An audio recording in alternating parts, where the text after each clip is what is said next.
Developing Story. We are tracking the latest developments on today's national demonstrations.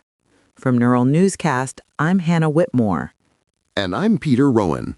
Millions of people across the United States and several international cities are participating in No Kings protests against the Trump administration today.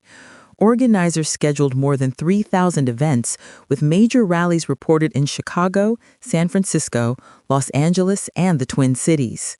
In St. Paul, Minnesota, tens of thousands of people filled the streets surrounding the state capitol. Bruce Springsteen appeared at the flagship event, performing a song regarding the impact of ICE operations titled Streets of Minneapolis.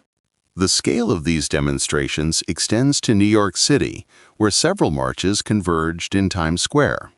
State Attorney General Letitia James and City Public Advocate Jumaane Williams were present, alongside public figures including Robert De Niro and Al Sharpton.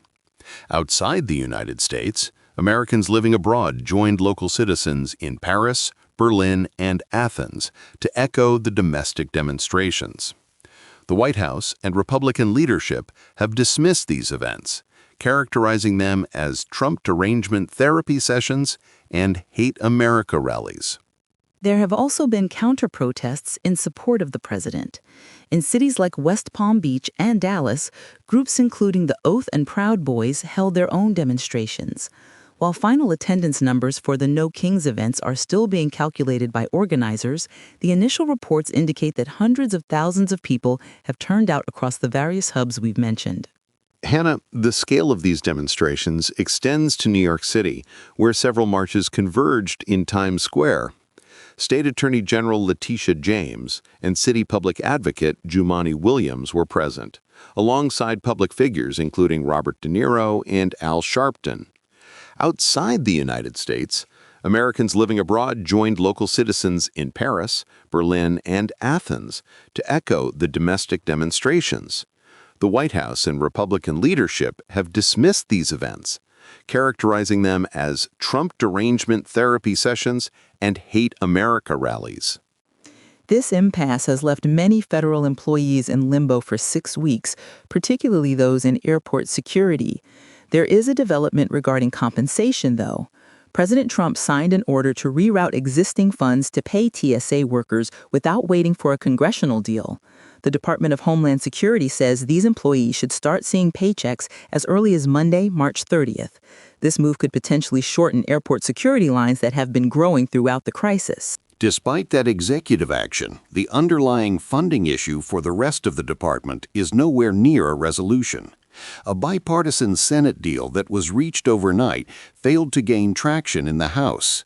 That proposal would have funded all of DHS except for Immigration and Customs Enforcement and Border Patrol, as those agencies are currently operating on cash reserves from previous legislation. House Republicans, including Michelle Fishback of Minnesota, rejected that approach, arguing they cannot support any measure that could be seen as defunding immigration enforcement. The timing for any further negotiation is tight. Both the House and Senate are moving forward with a scheduled 2-week recess for Easter and Passover.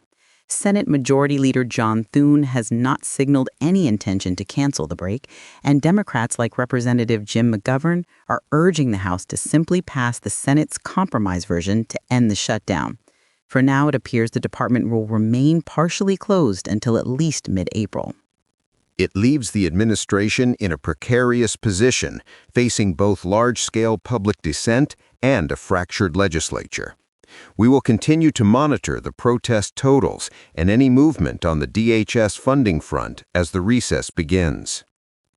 I'm Hannah Whitmore. And I'm Peter Rowan. Neural Newscast is AI-assisted, human-reviewed. View our AI transparency policy at neuralnewscast.com.